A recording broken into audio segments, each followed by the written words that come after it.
Shalom, everybody. We are continuing with where we left off in Likutey Halakhot, section Orach Chaim, the laws of Birkat Hoda'ah, the laws of blessings of Thanksgiving, discourse number 6, paragraph 24. We left off with an amazing, question that the main the connection from the ladder we said is the gematria of kol, voice, sound, and the main way that a person connects from earth to heaven is from the kolot, the sounds, the noises. And we went into the idea that normally a person should be full of songs of joy and sounds of joy, but that's not always the case because of the galut. So Rav Nosson at this point will explain this idea much more better and clarify. So Rav Nosson at this point, because he went into the whole idea of the ladder, the sulam, okay, and the ladder is connected to kolot. So he's now going into the idea of kolot, the voice, and he's using the verse from Parshat Toldot. In the blessing that Yitzchak is about to bless Yaakov, and the pshat is, like we learned, that he didn't know that he didn't recognize it to be Yaakov. He thought it was Esav, and Yitzchak made the statement, "Hakol kol Yaakov v'yadayim yedei Esav." The voice is the voice of Jacob, and the hands are the hands of Esav. We went into this pasuk last class, and the midrash on this class, that when the voice is the voice of Yaakov, so then Esav's hands have no strength to attack. But when the voice is light, that's why the pasuk is written in the Torah, called the first hakol, the voice, it's written without a vav. Normally we write kol kuf vav lamed, and the Torah it's written without a vav, so it can be read kal, light. And even the Arizal, this is in the Sefer Likutey in Parshat Bereshit, he also goes into this, that Yaakov, he says more than this, the Arizal, that Yitzchak really knew that Yaakov was Yaakov. He knew it. But the voice, he's saying, wasn't strong enough. So he said, it's an amazing insight here by the Arizal, when the call of Yaakov is kal, is light, so then you'll need my blessings. But when the call of Yaakov is strong, you don't need the blessings of Yitzchak. So that's why I give him a blessing, because it's Hakol Kol Yaakov. It's like he's making it's not a question mark, according to the Arizal. It's a statement. Hakol, Hakal Kol Yaakov, when the voice of Yaakov is very light and not strong enough, the prayers are not strong. And then Hayadayim Yedei Esav, the hands will be in the hands of Esav. So I have no choice but to give the blessing, and through the blessing you'll be saved, okay? So Rav Nosson is on this verse from Parshat Toldot, okay? And he's going into it on just another level in context of sadness, crying out to Hashem out of pain, out of worry, and calling out to Hashem with joy. Watch. V'zeh bechinat kol kol Yaakov. And why you need both of them, okay? Watch. And this is the idea of what the verse says. The voice is the voice of Yaakov, and like we said, the first call is written without a letter vav, so it can be read differently. It can be written as kal, light, not strong enough. And he says, Rav Nosson though, but it's still the first word. It's not pronounced kal. We pronounce it kol. So it's a type of voice which is not strong, which is not strong enough. Shnei kolot. He says the redundancy of kol refers to two types of sounds, two types of voices. Bechinat kol shesimcha. Number one, a call of joy, which is the main call. Like we said, the 5 sounds of simcha: kol sason, kol simcha, kol chatan, kol kala, kol omrim hodu l'Hashem kitov. Right, that's the main. The letter hey symbolizes the hey of Avraham is the hey of simcha, because it connotes the 5 voices of joy, sounds of joy. Okay, so this kol simcha. V'kol tza'aka v'anacha. And there's a second type of kol, which is hinted in the first kol in this verse, kol kol Yaakov, which is a sound, a calling out, of crying out to Hashem, and of moaning and groaning. Oh, Hashem! That type, right? When you're in pain and you're suffering and whatever you're going through.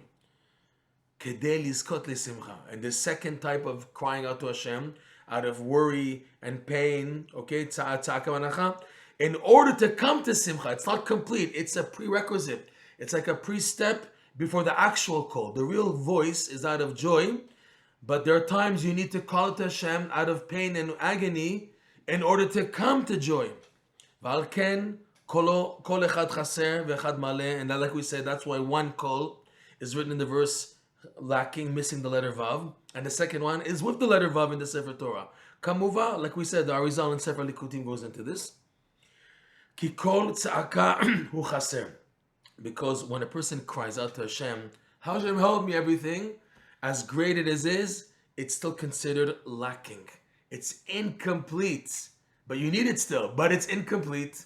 You need to, there are times in life you need to cry out to Hashem out of pain and of suffering and out of frustration. You have to call to Hashem of a brokenheartedness and you're not knowing what to do. You need to do that, but it's still incomplete compared to the higher calling out of Hashem out of joy. And you need it though, because it's the stepping stone, the prerequisite to get to the real calling out to Hashem. Okay? So kol tza'aka hu chaser, it's missing the vav. And it's lacking. Because that type of calling out to Hashem is, yes, as great it is to daven to Hashem and cry out to Hashem, it's not complete. There's a higher level than that, which is complete, and that's the sound of joy, of Simcha. Okay? Ki ein ze shlemut. Rabbi Nosson says clearly, this is not complete. Crying out to Hashem out of pain, vayitz'aku and everything. Hashem wants us to do that. It's part of life. But believe it or not, it's not complete. There's a higher level that's expected of us to get to. Ki ikar hashlemutu kol simcha. You hear this? Main completion of a Jew, of a person, the main complete calling out of Hashem is when you call out of Hashem out of joy. Unbelievable. So what to do? So I just should not call out to Hashem at all when I'm in pain? No, you need to. You're in Galut. He said earlier, we're in Galut. This is part of Galut. It's just that you have to. We have an out of necessity. We have to settle for this lower, less complete type of calling out to Hashem. We have to do it. You can't say, no, I'm not. I'm just going to call out to Hashem and be happy. But then you're going through crazy things that don't let you be normal, that don't let you be happy. You're trying to force it and it's not happening. So what are you going to do? You're not going to cry out to Hashem at all? You need to. It's just that we have to cry out to Hashem, a kol tza'aka, crying out of tza'aka, of screaming and crying out on what you're going through, on your difficulties that you're going through. Shem bechinat chesronot, shikaram mechesron simcha. That all of them are lackings. Because you're crying out over what you're going, your difficulties, meaning I'm lacking this, I'm lacking. So the word lacking is chaser. And the word kol in the Torah is written also chaser, lacking, the letter vav. So it's lacking because it represents the type of crying out which is lacking too.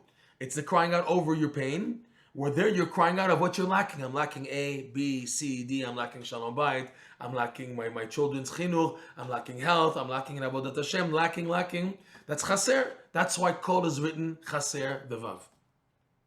V'al ken hakol kol Yaakov echad chaser v'echad maleh. And that's why, like we said, and we're saying it again and again and again, the voice is the voice of Jacob. One is chaser, the first one, kuf hakol, the kuf lamed without the vav, and the other one kol is kuf vav lav lamed. V'chan iskarlen, as we explained earlier. V'chol ze meumaz b'vchinat hasulam sheva Yaakov. Now all this is hinted to in the ladder that Jacob's ladder that Yaakov saw. Shehu begimatria kol. Sulam, when written out properly with the vav, samech vav lamed mem, is gematria kol kuf vav lamed. That's how it should be written, right? 136.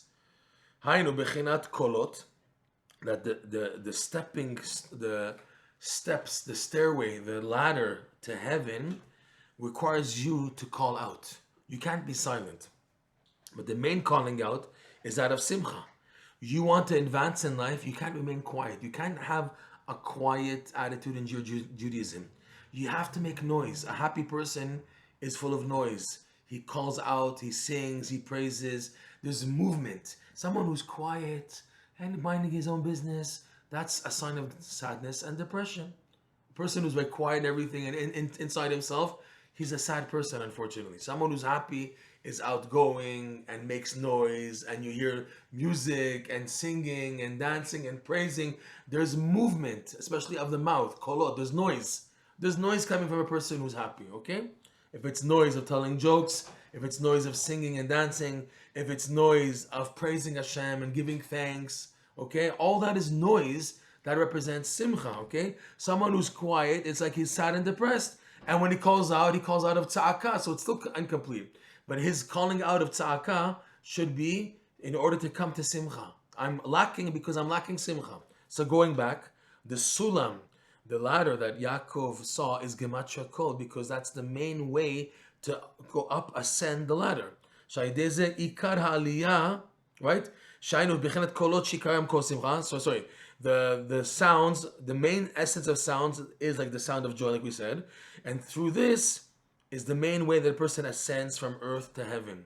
Bechinat, like the verse reads in Parashat Vayishev, in Yaakov's dream, sulam mutzav arza, v'rosho magia shamayma, that the ladder is fixed firmly on the earth, but its head reaches up to heaven, and is mentioned above. That the main way to have this happen is you have to make noise. You have to do hitbodedut. You have to talk to Hashem. You have to express yourself. And these kolot is what's going to bring you upwards, be'ezrat Hashem.